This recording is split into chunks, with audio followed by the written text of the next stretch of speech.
The secrets of the Great Pyramid. The Queen's Chamber of Secrets. Overview of theories about the so-called air shafts. Part 3.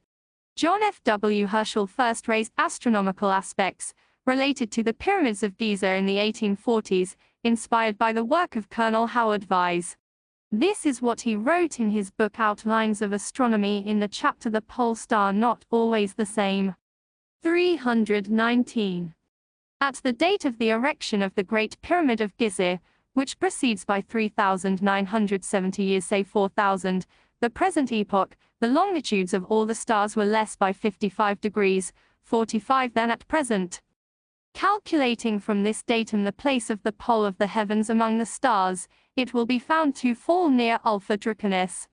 Its distance from that star being 3 degrees 44 minutes 25 seconds. This being the most conspicuous star in the immediate neighborhood was therefore the pole star at the epoch.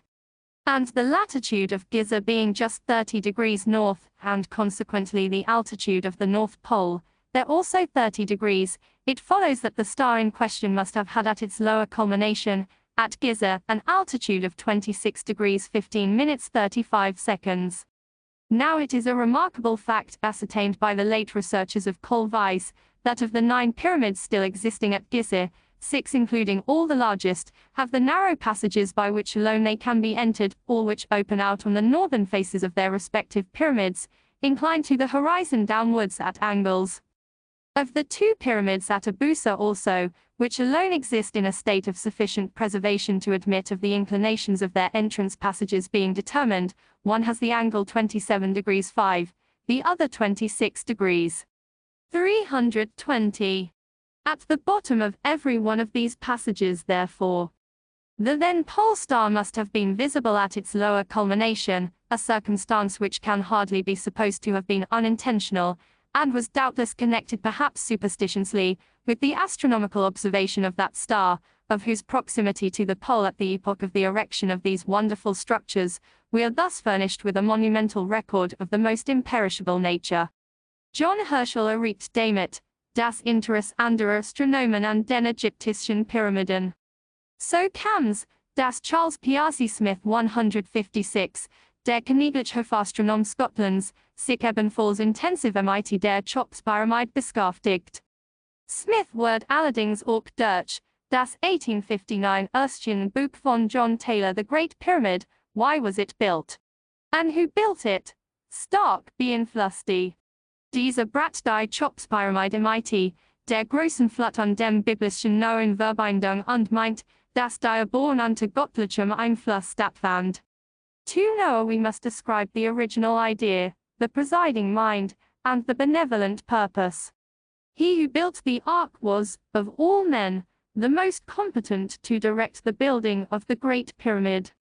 He was born 600 years before the flood, and lived 850 years after that event, dying in the year 1998 BC. Supposing the pyramids were commenced in 2160 BC, that is, 4,000 years ago, they were founded 168 years before the death of Noah.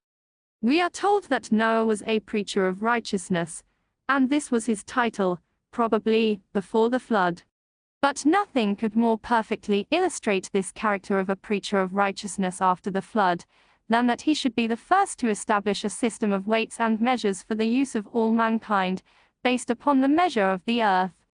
Taylor was certainly already influenced by the participants in the Napoleonic Egyptian campaign, as the following statements, by Edmond Francois Jomard from the Description de Els Egypte from 1809 show. This is because the measurement of the earth, which we find preserved in the pyramid, is precisely that of the degree specific to Egypt. A second characteristic circumstance of our work is the relationship discovered between the stadium and the cubit, deduced separately both of the measure of the Egyptian degree, and both aliquot fractions of this same degree. It is the same for the scoine, the parasang and all measures. These 2 points therefore appear to me to be equally proven. Namely, 1 degree that a very precise measurement of the terrestrial degree was made in Egypt. 2 degree that the Egyptians drew their itinerary and usual measures from this invariable type. 160. The measurement of the Egyptian degree is nonetheless preserved in the Great Pyramid of Memphis. The ancient inhabitants of this classical country seem to have taken the task of preserving, in their monuments, marks and proofs of their scientific work. This is how I represent the origin of the metric system among the Egyptians, and how I conjecture that it was instituted. Jomard saw it as proven that Herodotus' report on Egypt was credible and reliable, and even perfectly accurate at the points where he made physical or natural historical statements. It is proven today that most of the descriptions drawn from Egypt by Herodotus, relating to objects of physics and natural history, are exact, and often perfectly accurate. Herodotus had taken them from the memories of the country. The relation of a measure, such as that of the meter, just established at Jomard's time based on the 10 millionth part of the quarter of a meridian through Paris, to the geometry of the Earth, had already been clearly understood by the ancient Egyptians.